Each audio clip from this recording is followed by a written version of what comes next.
We're partnering up with the Ayn Rand Institute this week, and joining me in studio are two of their top intellectuals, Tara Smith and Onkar Ghate. Welcome to the Rubin Report. We're going to be talking about selfishness and the virtue of selfishness. How could selfishness possibly be virtuous? I thought selfishness was evil. How could it not be virtue? I love talking about selfishness. I found the two most selfish people I possibly could. I try, and it's going pretty well. Yeah? And what I mean, part of what I mean by that is, in a sense, it works for me. If you want people to be happy, I'll give you one quick kind of capsule just to get us going.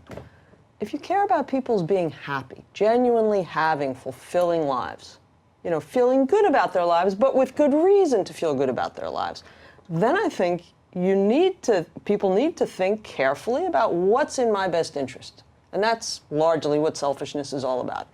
Doing what's really going to be good for you, best for you, so that you can have the best life that you can have. You're going to have to, I can go on and on. Yeah, so you may, that's why we're here. You may have to interrupt sometimes. All right, so when Ayn Rand sort of first was writing about this, it was pretty radical to say selfishness was virtuous, right?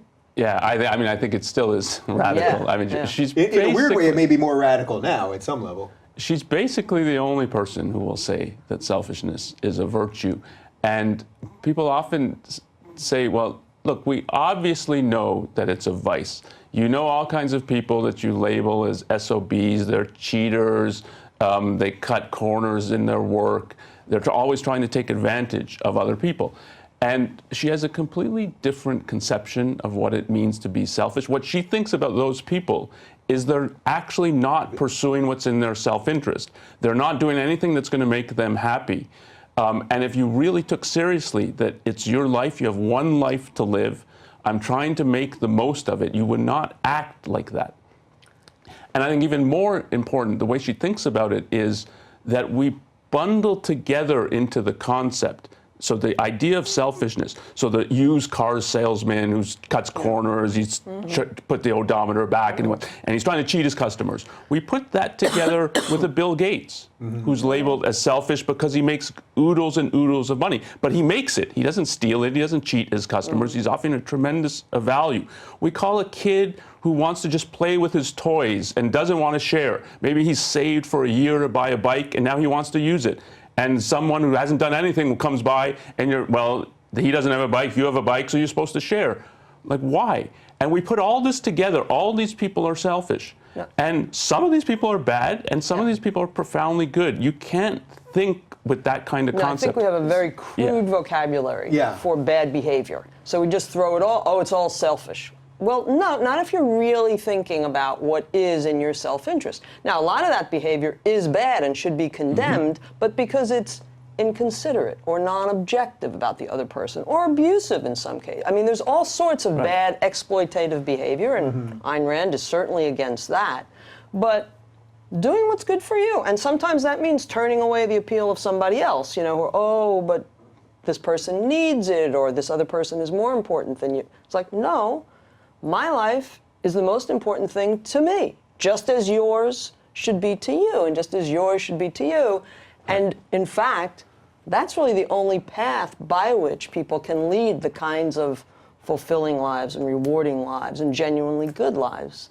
So one of the things that I really like to do on this show is define words, because especially these days, we live in a time where everyone's sort of defining words or ideas their own way. So partly what we're talking about here is a sort of misunderstanding in a modern sense of what the word selfish means, right? That what's the best way if you wanted to lay out what that other person is? The used car salesman who's not really, they're acting selfishly at some level, but they're really not, would be Ayn Rand's argument, because they're not doing what's in their best interest by cheating their customers, and it's probably not best for them in the long run. I'm not sure that there's always going to be a term that's a single best term to use for some of these cases. Ayn Rand advocates what she calls rational selfishness. It's got to be thoughtful selfishness. It's got to be about what really is in my interest, not just long-term, but long-term, not just today, what's going to make me feel good now, but all things considered. Think about, for instance, when you go to a wedding and you wish the young couple all the happiness in the world, right? All the success in the world. Or you go to college graduation and you hope they have a really successful life. That's good for them, right? You're thinking about, I mean, it's not that you hope they'll do whatever will make them feel good, or they'll get the right drugs and they'll just be, they'll be dumb and happy, but they'll think they're having a good life, right? So the used car salesman, the cheater, the philanderer, some of these creeps, right? I mean, they've gotten into relationships that then they're cheating on their wives or whatever it might be, or cheating on their clients. Is this, I mean, if you step back and actually think about it a little bit, is that making them a genuinely good life, a genuinely satisfying life? I mean, you'll read about the Madoffs who are racked by not just guilt, but hating themselves the entire time they're, engaged in the kinds of games that they're engaged in. So it's not, I think, that there's always going to be a single time. Now, again, in some cases, it is something like, well, that was really inconsiderate of this, and sometimes it's a smallish thing. Or that was really non-objective. You weren't realizing, well, from his point of view and where he stands, he had good reason to be concerned about this, and you had good reason to be concerned about that, too. Yeah. And just one broader point. Sure.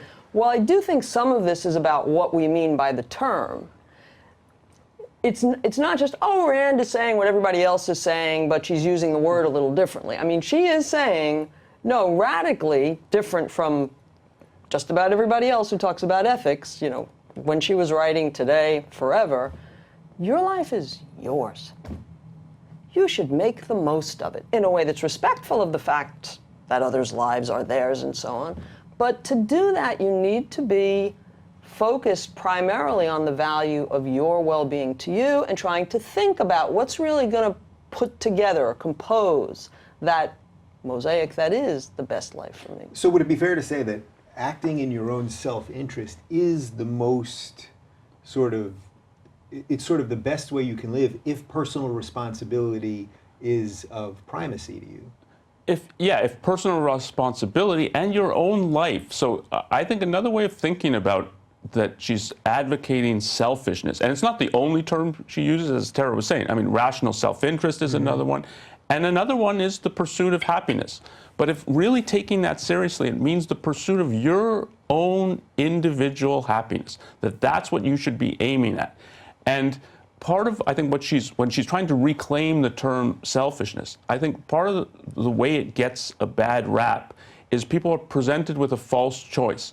And the false choice is either I give up my values, the things I really care about, the stuff that makes me happy for the sake of other people, or else I'm losing and they're gaining apparently, or else it's I victimize other people, and the idea is I'm somehow gaining by that and they're losing.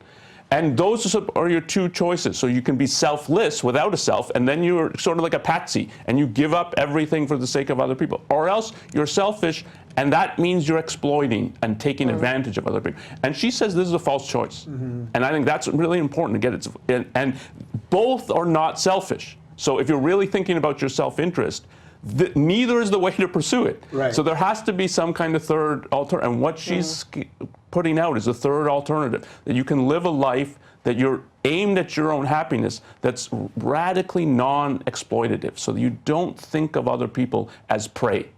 So I'm glad that you mentioned the term selfless, which seems like the reverse of selfish, because it seems like we live in a time right now where, with all the virtue signaling and everything that's coming out of this sort of social justice warrior crew, that there's a facade of selflessness, as if they're doing all these things to be selfless. But I would argue they're doing it probably because of some deep need within them. It may not be scratching that itch, but how did the idea of selflessness become so thought of as so obviously right? Well, that goes way back. And I will say, I don't think that, it's a separate discussion, but I don't think that all of these social justice warriors, or whatever you want to call some of these, I don't think they're all necessarily seeing themselves, a lot of them are seeing themselves as virtuous. I think some of them are virtuous. I don't think they see it all in terms of being selfless. And there's some real good that can be done for certain causes, but that's a separate issue. Think of Christ, think of Scripture, and certainly other religions and other philosophies have this as well, but, it's do for God or do for your other, I am my brother's keeper, right? there's something greater than me. I mean, the individual, the you as you, has often, just from religious traditions, been, no, you are a lucky wretch, that God loves you, and if you're lucky, if you earn salvation, how do you earn it? By serving others, by serving the Lord, by serving. So it's sort of been drilled out of people just for centuries. I mean, it goes back in that sense. Yeah, as two people that do this for a living and get in and out of these ideas, what techniques have you found to take a young person who's been so taught that either being selfless is the right thing to do, or doing for others is the right thing to do, and putting yourself secondary, or the greater good, all of those phrases? Do you have any tricks to kind of wake people up to some of this? I'm not sure it's exactly a trick, but I think there's a question that it's not easy to ask, and you can help people ask, which is why. So why do you have to do these things? Why is it that the nation counts more than you? And so you're asking where this comes from. Yeah, it has deep origins, I think, in religion, and even prior to that when you look in philosophy. And it's for centuries and centuries. If you just think of the Republicans and the Democrats, but you basically can take any president in his State of the Union when he's trying to say, like, this is morally what you should do. Live for a cause greater than yourself, greater than your desires. That was George W. Bush. Ask not what you can do, what your country can do for you. Ask what you can do for your country. So there's always this kind of conception that there's something higher above you. It can be God, the nation, your race, and so on. And your obligations are to that, and to sacrifice what you. Why? So that's the question. Well, no, I think that's so important, because these ideas of selflessness and service are so taken for granted. People don't know why they're supposed to think them, but they know that they are. We know, it's like, whoa, this is what I'm supposed to think. But everybody thinks this. Everybody respectable, everybody likable, everybody good, everybody decent, So, but it is this article of faith much more than a product of reason. So, I mean, what you try to do with anybody, is get them to start questioning. But I think another thing, sometimes it's helpful, is think about some of the concrete virtues. Think about honesty and how that might be self-interested, really? Or justice and how that might be self-interested. Or certain alleged virtues maybe aren't what they're cracked up to be if you actually think about them in very specific kinds of circumstances. And that's something I know that with students, they can relate to the justice of dealing with roommates who don't pull their weight around the house and do the dishes when they're supposed to do the dishes, or whatever it might be. Right, so just being selfless in that case and always cleaning up after your roommate would not be the wisest thing for you, nor your roommate, nor the other roommate, or anyone involved. Of course, right? It would be stupid. You'd be a patsy, as Onkar was saying. Now, I mean, what most people, and you were speaking of the three alternatives, well, I'm either going to exploit you or just be a sucker, right? Right. And Rand is offering a third alternative, but in a sense, I think of it sometimes as a fourth alternative, because another alternative that most people say, well, of course you got to be selfish sometimes. Of course, you're not being stupid. You got to take care of yourself. You got to go to the doctor or whatever. But of course, you got to put others first. So it's a balance. You play exploiter sometimes. Right, I mean, that's their version, right? And what she's saying, it's not a zero-sum game. Morality, having a good life. If you become happy, God bless you. I don't believe in God, but you get the point, right? I mean, that's good. That's great. That doesn't mean he can't be happy. That doesn't mean there's no zero sum there. But right there, I guess there's an idea that somehow if you're selfish, that precludes other people's happiness, that you're just going to run rimshot of the world, when it seems to me in reality that... I've done selfish things today that I don't think did a damn thing to anybody else, I did my little exercise this morning. And left nothing for Onkar. They were good, good snacks. No, I mean, there's much that we do to try to take good care of ourselves, on a regular basis. That has nothing to do with ripping off other people or anything like that. But again, if you're really thinking about what is a person's well-being, what is in their interest, if you're really thinking about that, as opposed to, well, we've got these throwaway lines about it, then you have to start taking seriously what might be required. So is that the key part of this, then, that most people just don't think these things through? So if you ask the average person, well, are you selfish? They're going to say no, as if you've attacked them. And then if you really whittled it down to, well, how do you live your day? Do you mostly do things that make your day go well, basically, be it at work or at home or anything else? They'll say yes if they're living somewhat of a decent life. Yeah, and I think part of what happens with the demonization of selfishness, it's part of the whole split that there's morality and there's practicality. So you can either be moral or practical, or as Tara was saying, it's sometimes you want to be moral, so you're going to be selfless and give up things, but most of the time you want to do stuff that's practical and pro my life, but it's put in a completely different category. And what Ayn Rand is saying is it's hard to be practical, to really devote yourself to your life. And if you do that, it's moral. Mm-hmm. And so she's uniting two things that most people split apart. She would basically say that's the most moral thing you could do, right? Yeah, and it's hard. That's part of what's different in her conception. Yeah, it's and hard I think here again, that, one of the caricatures of selfish, you're just saying do what you want to do. Do whatever you feel like doing. Now, again, think about that. Try that for a week. I'm not going to study for the test. I don't feel like it. Yeah. I'm not going to go to the dentist. I hate going to the dentist or live that way. Oh, I don't feel like thinking about what I can actually afford and how much money's in the bank and so yeah. See how that works out for you. No, it takes thought. And think about, I sometimes use these examples of where it's really clear you want to do what's best for you. You're trying to decide which college to go to. Let's say you've decided to go to college. Okay. There's a range of consideration. How much does it cost? How far away is it? How good are they in the subjects I'm interested in? There's a variety. What's the culture like at that college? Is it too big? Am I going? There's a lot of stuff to weigh.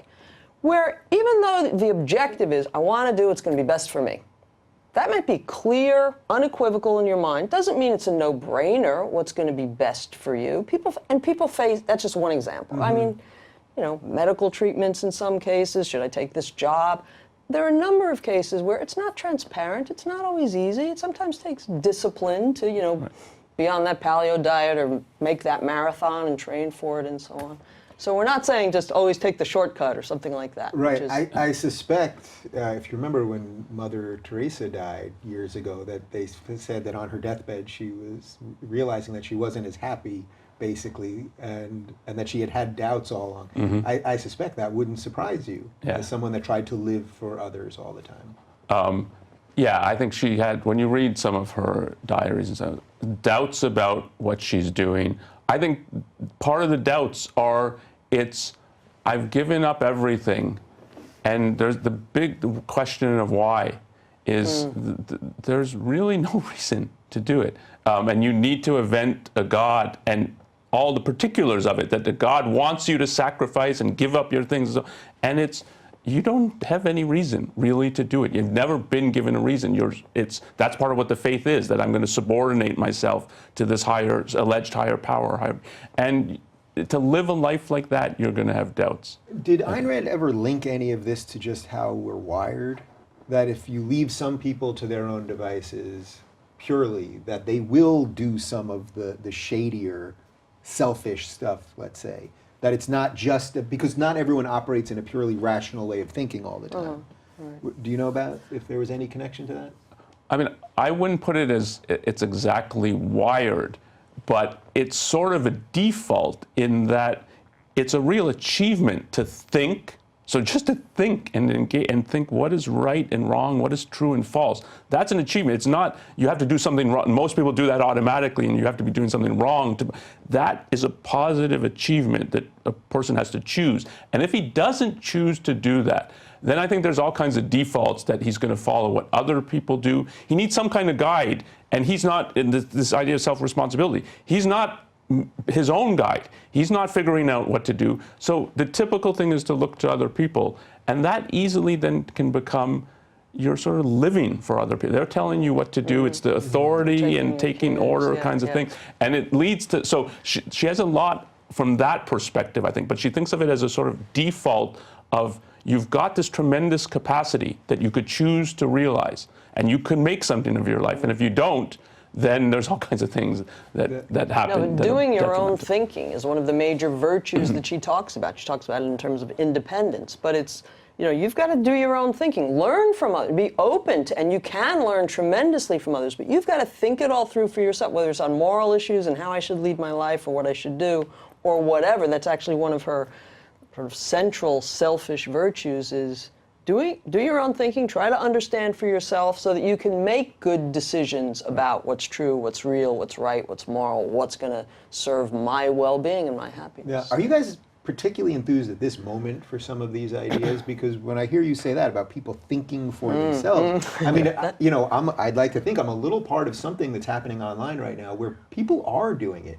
It doesn't mean they're all objectivists per se or anything else. Of course. But there does seem to be a resurgence, especially amongst young people. And when I've done events with ARI, I meet all sorts of young people who maybe agree on this or disagree on that, and they're every color and race and sexuality and all of that stuff, that are thinking again. And I don't know that if I was doing this exact thing, say 10 years ago, that it would have been as influential or effective. Yeah, I mean, I think it's a very positive sign that there's these, I mean, you do long form stuff with deep conversations and it gets a big audience. And bizarre. Yeah, and I actually think that part of what's going on when you're thinking, particularly the young people, this is what they expected college to be more like. And unfortunately, college is not like that anymore. Yeah. It was, I think, more when I was still a student, undergraduate student, than it. And so this deep exploration of ideas I haven't encountered before, I might not agree with, but it takes work to even just listen and like, what's this other perspective?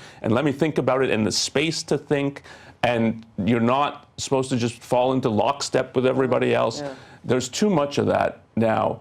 So I think the fact that you've got an audience and other people, it's a really positive. Are you seeing, as someone that's teaching young people, are you seeing sort of a resurgence of an interest in ideas?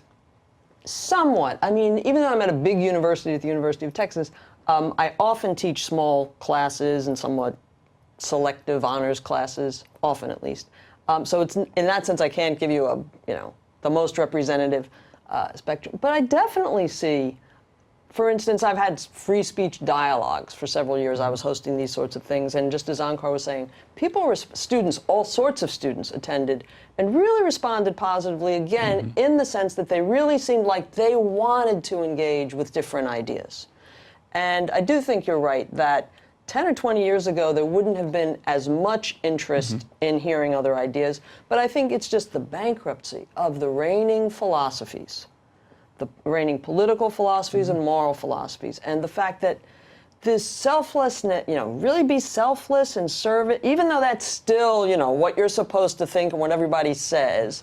How long can you, you have to cheat on that in order to actually live. You have to be prudential or practical, as Onkar was saying, right? how long can people cheat? And people are, I mean, enough people, and often young people, are honest enough with themselves to realize maybe we need some different, broader theories here about what is good and bad, and maybe there is more to be said for self-interest or, yeah. So you've both mentioned morality here, so let's try to link selfishness to morality. So obviously, we could just look at America. We live in a country of, 350 million some odd people who have all sorts of different moral beliefs. Does that then complicate a society's ability to operate in a selfish way? Because their bedrock of morality is starting in a different spot.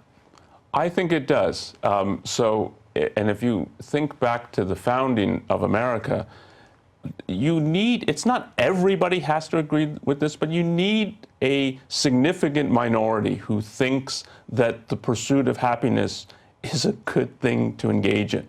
And you can have different conceptions of all the details of what that happiness consists in. And the founding fathers were creating a system which you're free. And so you have an enormous amount of latitude of the kind of life you're going to build and so on.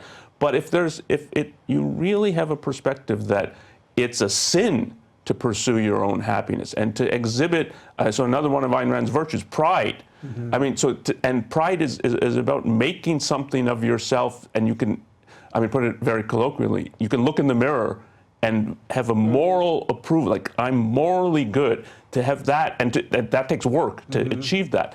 If that's regarded as a sin, then I think the whole political system that the founding fathers designed, there's something deeply problematic about it. And what you saw in the 19th and into the 20th centuries with the rise of fascism, communism, various forms of socialism, I think was targeted at it's selfish to pursue your own happiness.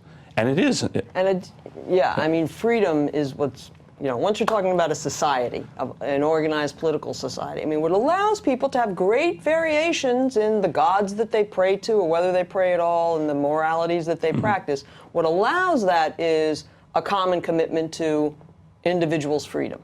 But that's incompatible, I mean, truly, and this was one of the things that Ayn Rand, was really, I think, insightful on. You can't defend that idea that your life is yours and you have a right to it if you think, oh no, it's not. It belongs to this God or these people or society. It's like, so no wonder we're losing freedom. Again, that's another political conversation to have, right? But no wonder when, well, the underpinnings, the moral underpinnings are being lost. You briefly touched on the phrase rational self-interest. Do you see is there any distinct difference between rational self-interest and selfishness? Or is it just another way of saying I just mean them as the same, true, genuine selfishness, I mean as, Yeah. Do you think so that's a little bit of a branding thing, right? I mean, if the word selfishness is going to scare a certain amount of people, I think rational self-interest sounds maybe a little more palatable to a certain amount of people. It's part branding, and I think it's important that she didn't have to sell ideas. Yeah, right? I mean, she didn't only use selfishness; she used rational self-interest. She used pursuit of happiness and so on. So it's not like she's saying this is the term you have to use. Don't use any of these others. But I think she's using selfishness to be deliberately controversial, deliberately provocative, but in a very deep way. And that goes back to some of what we were talking about. That people's attitude is sort of, we know what selfishness means, you don't, to Ayn Rand. And her perspective is exactly the reverse. I know what it means, you don't. You lump all kinds of people together under this rubric selfish. And they're so different, and some of these people are good, and some of these people are bad. You don't really have a concept of what selfishness means. And this is how to think about it properly, and that's what she's trying to do in the book. So it's deliberately provocative, but there's a deep point about, like, I understand this better than you do, and people think the reverse. So that's a good segue then to altruism. How do we fit in how much should you say do for others? Because a certain amount of people are going to watch this and go, these guys, I get it, okay, but what are they doing for other people then if they're just doing things for themselves all the time? Which again gets to that definition, that more narrow definition of selfishness. Well, Rand, and I agree with her completely, opposes altruism, by which I mean, the elevation of others above oneself. The value, presuming that there is greater value in another person or the need of another person trumps my life, my needs, my values, right? That's what she's against. Now, that's not the same thing as being against ever helping other people. Or it's certainly not against benevolence. Again, they think, oh, you're just I don't know, solipsist isn't even the word I'm looking for. You don't like other people, or you're antisocial. No, not, are you kidding? Again, think about your life. I don't know about you, but I love people. I like people. Now there are individuals. You get to know them a little. You get to know some people, and that goes away. But is your life better? I mean, just broadly again to start, right? Is your life generally better because of people? Good things. They came up with fantasy football. They came up with those. No, I mean, there's they came up. Don't get me started. But you can value other people. You can have very different kinds of relations. I mean, there are some people who will become good friends. There are some people you'll love, I mean, my God, you're in love with this person. I mean, there are people who you just like for, as a tennis partner or as a student, or we have all sorts of relationships. And then there are circumstances in which it makes sense to do things for those people, but not as a sacrifice. Not at the expense of, okay, I'll give to him because he needs it, and now, damn it, I'm not going to get to do that serious thing I've been wanting to do and saving to do. And so that's what she's against. Self-sacrifice, putting others first.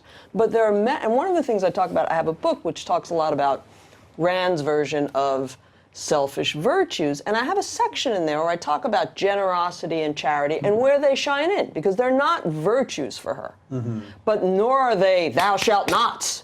Oh my God, that would be a mortal sin, and how can, Tara, you're going to be excommunicated. No. So there are circumstances. They're not virtues in and of themselves, but they're not obligations. Good, right. They're not standing obligations. When the opportunity arises, you must give. Yeah, sorry. Yeah, no. I get into it. No, I think that's really interesting.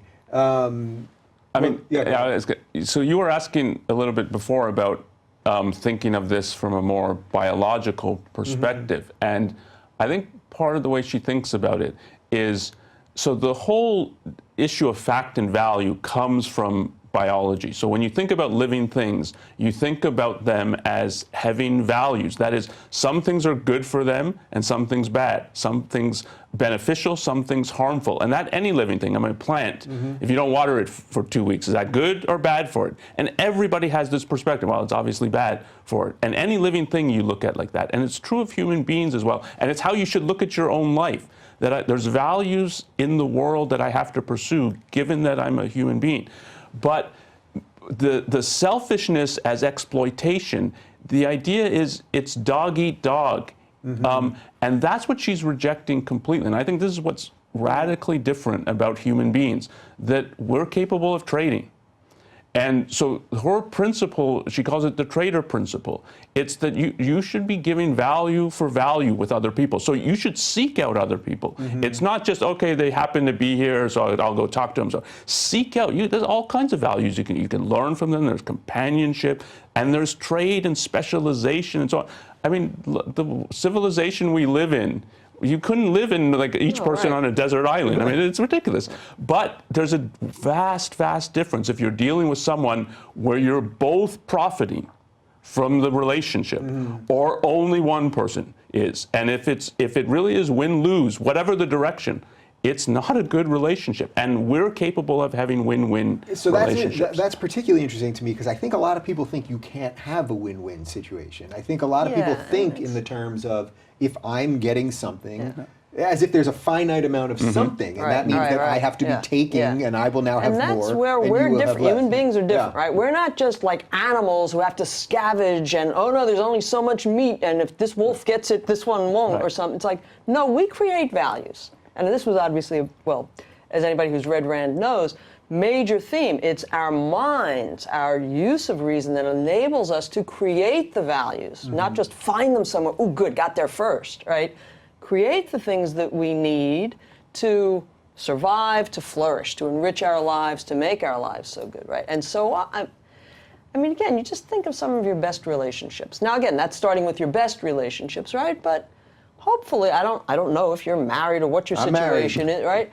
But it's pretty win-win, I think. It's good. Hopefully it's good for the two of you, right? I mean, we're friends. I think it's good for the two of you, you know? Right. You mean you're not doing this out of pity? No, but I mean, there are all sorts of relationships. Again, less person, not the best one, but, you know, not just to focus on the very best ones where, hey, this is good. This guy likes being a butcher. I like his meat, or what, you know, whatever it might be. And think how bizarre so there's this common view that love is selfless. Think if you really try to spell it out, and this is you were asking like for tips for people. Ask what does that mean, and why is this true? And what it would really mean is you're in a relationship with another person, and you would be telling them, like, I don't get anything from this relationship. I don't really know why I'm in it, but you seem to be benefiting, so that makes it good. Right, so, or they'd be that way too, and then. Yeah, I mean, if both and you can't, when you really project it, it doesn't make sense. And so when she talks about trade, so she means it both in an economic and material values, but also spiritual values. You gain from being around good people, and gain in a way just not like in your pocketbook. It's right. I think sometimes the word trade does have those narrowly economic connotations, and it's not like, oh, you calculate how much you get. You know, the more good, successful people are around you, the richer the pool from which we all have to benefit. I mean, I will write just, you know, thinking of another natural win-win. That's great if the woman who wrote all the Harry Potter books is richer than Midas or whatever. She brought a hell of a lot of pleasure and so on to other people, right? I will frequently write an author if I really like their, I might be fiction or whatever, you know, or a singer, a performer I really like. That's great, you know, that she's getting the accolades or she's getting the money, and I really enjoyed this book or that concert or so. It's win-win. I see it as an application in a way of justice, of respecting what I think somebody deserves. Like, wow, that was out of the ordinary in my view, so I just want to tell them that. Lots of win-win out there. So when someone says, well, wait a minute, J.K. Rowling has made hundreds and hundreds of millions of dollars, and nobody could possibly need that much money. She didn't get it because she needed it. She needed it. She got it because people wanted to. They thought, I'm better off. I want that book. I actually haven't read those, but I've been reading her mysteries, which I like very much. So there's a plug for you now. Let's make that woman a little money. The poor thing. Yeah. Hey man, she worked hard to do that, and it worked. And people want it, so they want to pay. So it's. Yeah, and right. if you think about the question, she has more money than she needs. That only seems like a criticism if you have the zero sum. So she's amassed so much, and that means other people are losing out. Yeah. But what you should want, and again, this is if you're selfish, you should want everybody doing what she's doing. Yeah. Like you should want more people like that, more people like Bill Gates, more people like Steve Jobs. I mean, think of how Steve Jobs transformed the world with the iPhone, and would you like? You want to get rid of him, or you want 10 more people like him? Right. And just from the perspective of your life and you're benefiting, it's for sure I would rather have 10 more than try to take him and then discourage these potential 10 upcomers because look, when he gets really successful, which is what happened to Bill Gates, so we're going to go after him. Right. It's in their interest to be free like that. It's in my interest to be. Right, because everyone wants to be that person. If you're living a sensible life, you want to do something, not because necessarily you just want to be rich, but you want to do something that has value. So it's interesting. Let's try to bring this into a little bit of what's happening right now. You know, there's all this talk about taxes now, and Alexandria Ocasio-Cortez talking about this 70% marginal tax rate. And I saw this really interesting Twitter thread where someone took The Rock, they said, you know, Dwayne Johnson, he makes, you know, $250 million a year, and then they tried to break it down, what it would look like if he was having to pay all these taxes, and because, you know, over 10 million, then it's at 70%. Right. And basically, after this long Twitter thread, they got it down to something like, even if he's making 250 and we tax him out the wazoo, he'll make $35 million a year, and who couldn't live on that? And I just was reading it, and I thought, well, that just doesn't make it right. Makes you kind of feel good. So we sort of outsourced our brains on this in a way. Well, I think it's there's a to feeling good about something that has nothing to do with you or something to that effect. But it's you're making him sacrifice. You're making him give up values for other people, and that's supposed to be good. So they think of it as they're doing something good, but it comes from a view that selfishness is wrong and being selfless is right. And if someone's not going to do it voluntarily, we're going to force him to do it. And I mean, which is directly correlated to just state power and the role of government, which obviously Ayn Rand talked about a lot too. What about some of this is just that we live in a society where we have outsourced our virtue, so that, you know, it's like if the government does everything and the government takes care of poor people, whether they do it well or not is a separate issue, that we don't have to do certain things that perhaps if we lived in a society that was a little freer, we might actually do more and feel good about it. Well, we'd have to think more. It goes back to some of what we were talking about much earlier in the conversation, I think. There's a lot of outsourcing of conscience, both to the government and to just society in general. Like, there's a sense in which it's easy to be the altruist or the selfless. You say all the things that all the respectable people say, right? You give variations of those. You were reading or mentioning some of the kinds of things that State of the Union addresses or commencement addresses, right? So you seem like one of the, you know, one of the with it guys or whatever, right? So whether it be we outsource it to government, to, well, yeah, I have a guilty conscience, so tax me so that I'm fulfilling my duty, but then I can still go buy the purse I want to buy or whatever it might be. Again, are we serious about, do you want to be a good person? You got to think about what it is to be a good person. But from the more positive end too, I think you want to be happy. You think it's a good thing for people to be happy? Like, who's against that? You know, like if you, okay, then we have to seriously think about how you're going to get that. How is anybody going to be happy? And I know for me, one of the real turning points as I was discovering objectivism and coming around to, this self-interest, you know, on the right understanding and her is really good, is when it clicked for me, and I had been thinking about it a while, like, you can't make other people happy. I think this is really important. There's all sorts of things you can do for other people, and that can be of substantial, serious benefit to other people, right? But I can't make you a happy person. I can't make you fulfilled. I can't make what it's like to be you, feel good to you, feel fulfilling, feel rewarding, feel like this is a life worth. I can't give that to you, even if I know you really well and I do everything well. You know, there's more to say there, but it's like, but if that's the case, then the only way for anybody to be happy, to have the best life they can have, is for them to go after it for themselves. And that's going to take, again, really thinking. Maybe so I'm inclined. What can you then do for somebody? So let's say there are circumstances in which your rich uncle can pay for your tuition. Right? You can be the good friend who really listens and tries to understand, so there are a variety of ways in which we do benefit. Again, we were talking earlier about relationships as potentially real win-winners, right? So there are all sorts of things you can do, but you've got to know what somebody else can't give me. It's like, that comes from, let's say I'm learning chess, okay? Quick example. You're teaching me chess, and now it's the first time I'm actually going to go have a match with this guy over there, right? And you're like in the room feeding me all the, you're telling me everything to do, and I do everything, and I beat him. Am I going to feel good? Am I going to be learning anything? Like, am I really getting ahead? I won, right? But it's like, so it's that's a rough analogy for, you got to do it for yourself. You have to lead your life and, thinking about what's going to make me fulfilled, happy, feel good, what's actually going to be me using my resources, my capacities, and growing and self-realization and all that.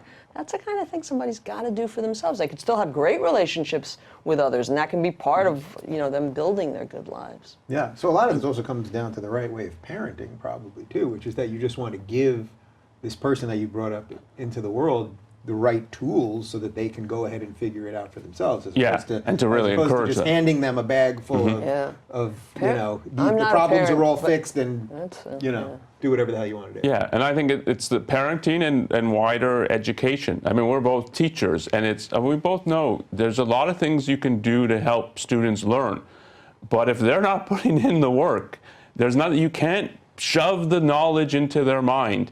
And if we're thinking about valuing, as it requires a lot of knowledge and of really thinking things through, is this the right career for me? Is this really worth doing? Is this producing a value? And having a first-hand view about that. You can't shove that into somebody's head. You can help him see certain things, but they have to do a lot of work, and you're trying to encourage them and show them like there's an end result that's really positive, but they have to put in the work. And this is both, I think, Ayn Rand thinks of two virtues as virtues, so moral traits of character that most people don't. They might think of them, again, as practical, but not as moral. And that's, you need to be rational, which is really think things through for yourself.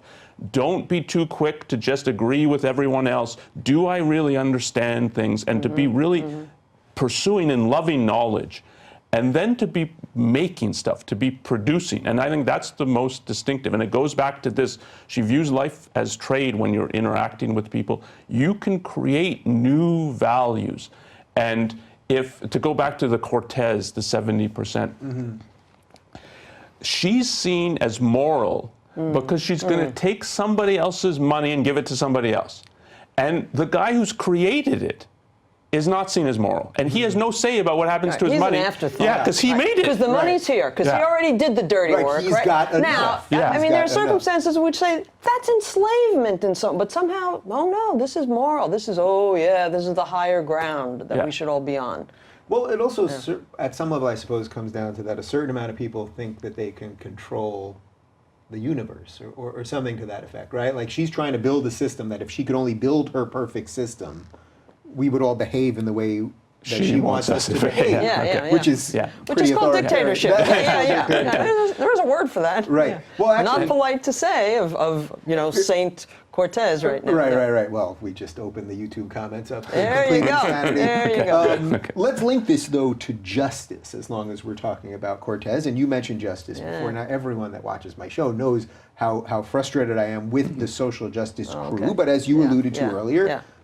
It's not all. First off, I would never argue that it's totally malintended. I think most of these people think that they're doing good. I think they're ultimately what they're creating is not good. But where does justice? Well, I guess how would you define justice, and where would it fit into this conversation?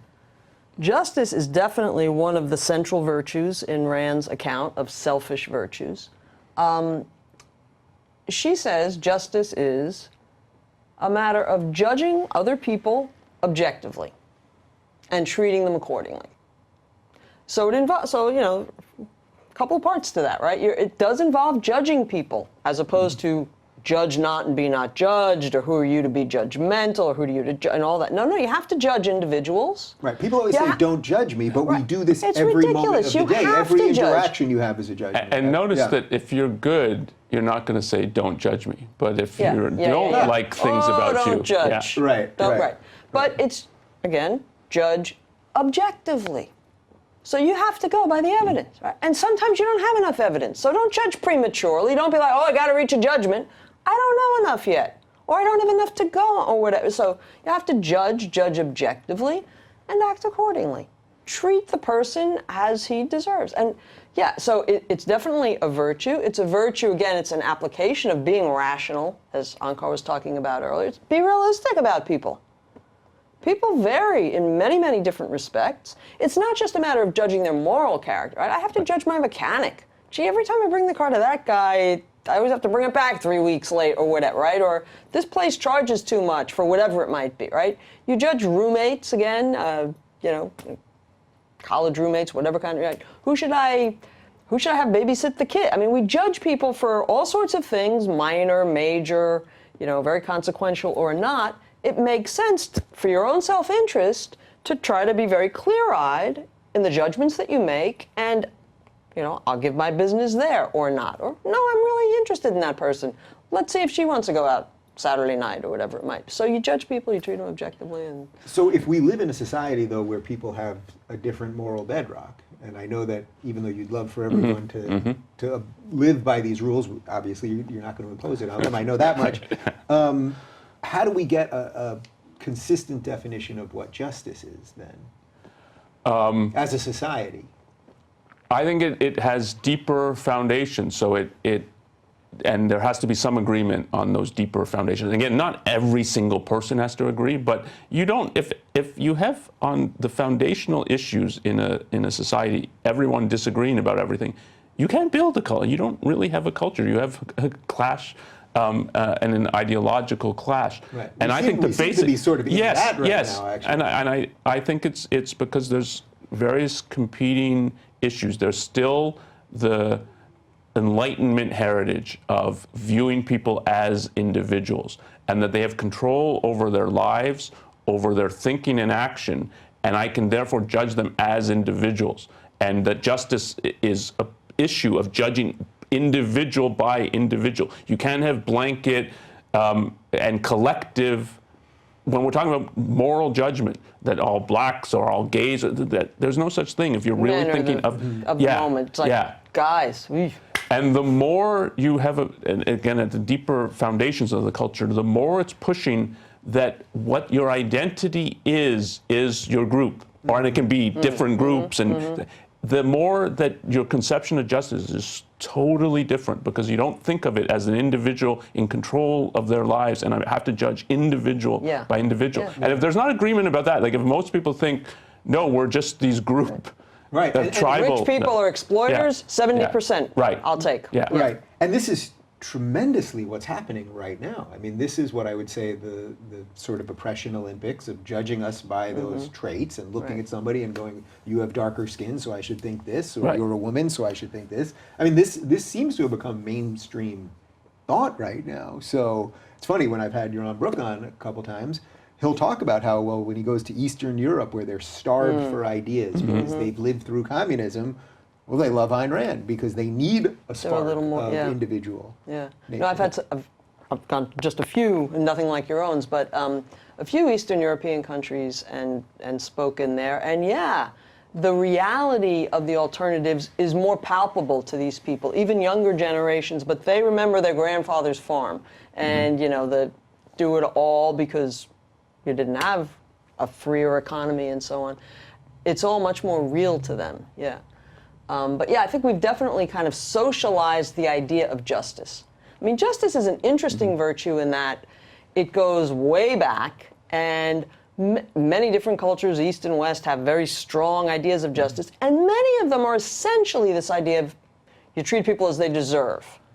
But it's gradually over the years been distorted, and ideas about individual deserve, no individual can deserve anything, you are what the community made you. You are just, it takes a village, you didn't build that, God forbid. It's like, well, kind of did in some cases, it is the individuals who did.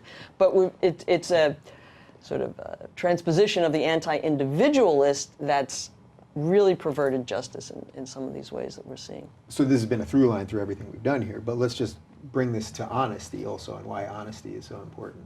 It's, again, I think she has a very distinctive view. So most people think of honesty, linking it to selfishness, that if I were to be selfish, I'd be dishonest. Because I'd exploit other people. I'd lie to them, I'd cheat, I'd tell one person one story. And so that's what's selfish. But honestly, well, I tell the truth and I'm interested in the truth for other people.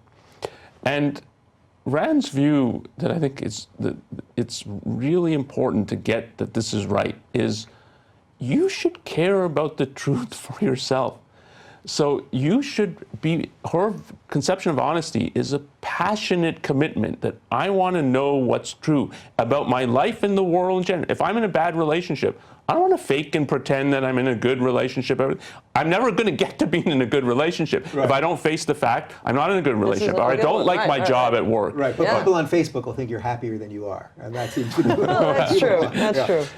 And that's, I mean, if you really have a conception of it's my life, I've got one to live and so on, it doesn't matter what other people think about it, and if they think you're happy or they think you're not, and so on. You know from the inside, you have a perspective on your own life. Is it going well or not? And part of honesty is to look at yourself in a deep way and think, do I like everything about myself? Are there things that I don't, things that I can improve? Do I like my situation in life and thinking about happiness? Of I'm in a dead-end career, or I liked it, but I'm so now just going through the motions, sort of. I need a change. And if you pretend or fake, you don't gain anything. You're still in this job that you're not really fulfilling. You're pretending to yourself and maybe other people because you have to be respectable and you can't have a midlife crisis or whatever. But if that's what's happening, you should really face it. I mean, the way I think of it often is just faking things doesn't change things, right? You can pretend to other people or to yourself, right? But faking things doesn't change things. So the sooner I figure out what things are and face that honestly, the better position I'm in to pursue my happiness, to have a good life, to get out of this and a lot of it is avoiding self-deception. I think that's really important. It's not just a matter of, are you honest do you tell lies, right? It's like, the road to hell is paved with evasion, or fudging, or just you got to be honest with yourself. You got to be honest. You got to try to face facts and find out when you don't know what's what, so that you can make the best decisions, right? So faking isn't going to help. But again, what's interesting, I think, is usually when people are taught, well, you got to be truthful, you got to be honest, because the reasons given are, well, you'll get a bad reputation if you're found out to be a liar, right? Your credibility will suffer. People won't want to deal with you. Or in general, this is bad for the social fabric of trust, reliability. We need a lot of that. Well, no, those things are both true. But one solution would be become a better liar. Don't be found out, right? It's like, no, that's not really going to help, because more fundamentally than what other people think or your dealings with other people, if you're alone on a goddamn desert island, I don't know, that old movie Castaway or something, you got to be honest about, I've got something here that I think I should worry about, or I think there's a storm coming this way. I've got to follow the facts, right? I got to track the truth if I'm going to make rational decisions. So it's a very reality-based approach to honesty. Yeah, faking things doesn't change them. You can lie on the CV and pretend you can do something that you can't. Good luck when you get in the job then. If you can fool people for a while, but you can't fool reality. And then are there moments where being dishonest is actually within your rational self-interest? I wouldn't put it as dishonest, but if you have too concrete a view of what honesty and dishonesty mean, then, so are there times when I would lie? Yes. The kind of standard examples, if some gang is going around killing people and they ask, well, where's your wife or whatever, I'm going to lie. Right. And I don't view that as dishonest. So if I think of honesty as loyalty to the facts. Well, okay. And dishonesty is I'm trying to get around the facts and trying to achieve something while getting around the fact. I don't think you can achieve something. You can try to put people off the scent for a minute and lie to them. And I think there's situations, that's the standard kind. I think there are other situations where I would lie because someone's trying to invade your privacy and so on. And if you just say no comment or something like that, it's often better if you lie and they go off looking in some direction where they should. So there are situations, but I don't think of that as honesty is about I'm loyal to the facts. I want to know because I need knowledge in order to guide my life and to succeed in everything that I'm trying to do. Yeah. And I think even when you think of it in regard to other people, the reason you brought up Bernie Madoff before, who lied left, right, center. Why does he feel out of control of his own life? And when you read that, it's because, as Tara was saying, he knows that he's lying. So these are not facts. And the liar typically thinks, I'm so sophisticated and a good liar, and these are all idiots who can't discover any facts. But the facts are out there to discover, and you know that. And so viewed long term, someone's going to find out the way he's cooking the books and so on. And the more his scheme goes on, the more things there is to find out. And he knows that. And he experiences a massive, that he's out of control, because he is out of control. Right. So basically he's building a house of cards. Yeah. And he might be the one that knocks. Yeah, inadvertently. Yeah. He tells something, like he has to keep his 5 different stories straight.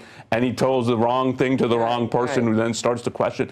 And that's like inevitable in the situation because the facts are still out there for people to discover. Right. Wishing doesn't make it so. Yeah. So that's an interesting way to link to the final topic that we'll talk about, which is pride. So they say pride cometh before the fall. He must have thought, Madoff must have thought, I can manage all this stuff because these people, as you said, they must be idiots. And I can manage all of this. Clever, right. But it was his pride in a way that was almost his downfall at some level. Well, I would say his fake pride. That's I think the thing. So, not his authentic pride, but I think you guys subscribe to. You know where we're coming from now. You're getting the idea. I got you. That's good. That's good. I'm not saying he had the right virtue of pride in mind, but that he had concocted a system in his mind that he felt would work. That he's superior to everybody, so he can juggle this and so on. He's capable, nobody else is, and so on. But that's such massive self-deception, I think. There's no reason to think that. And if you just think of the investment world, there's all kinds of people, like a Warren Buffett and so on, who are like orders of magnitude a better investor than Madoff. If you were really thinking about it, there's no way you could think that I can dupe everybody about everything. And there were rumors over a long period of time of people who understood that there's no way that this scheme is it's fraudulent. So I might not know the specific fraud, but there's no way, and a lot of smart money. Too good to be true. Yeah, a lot of smart money avoided him, and that that's a fact. So there's such self-deception going on, and pride is about developing a character that's good and therefore you can respect. And he's doing exactly the opposite. Right. He's expecting someone that he can't look in the mirror. And when you read about the account, it's more and more he feels like that he can't. And he's just trying to put something over on others, and that's where he's seeking his self-esteem by. Oh, what a good, clever guy I am, right? Yeah. Rand talks about pride as a right? As you said, pride we're told, pride is one of the 7 deadly sins. She says it's one of, the 6 or 7 major virtues. What's she talking about?